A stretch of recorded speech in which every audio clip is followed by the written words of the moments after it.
building the Tom Scum Sky នេះគឺជាតៃតវាំងស្ដេចពីបុរាណហ្នឹងហើយនៅក្នុងប្រទេសអាល្លឺម៉ង់ប្រទេសអាល្លឺម៉ង់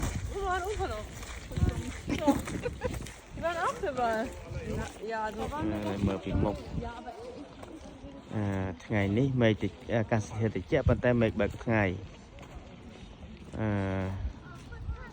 ជាទីទៅសម្រស់នៃទីកន្លែងនេះគឺខេត្តក្តៅដែលមានស្លឹកឈើលាស់ផ្ការីក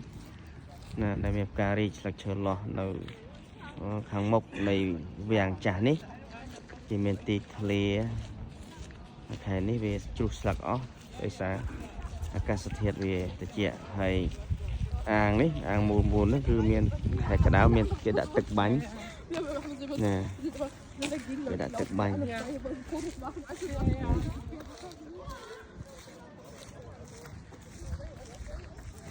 ទឹកបាញ់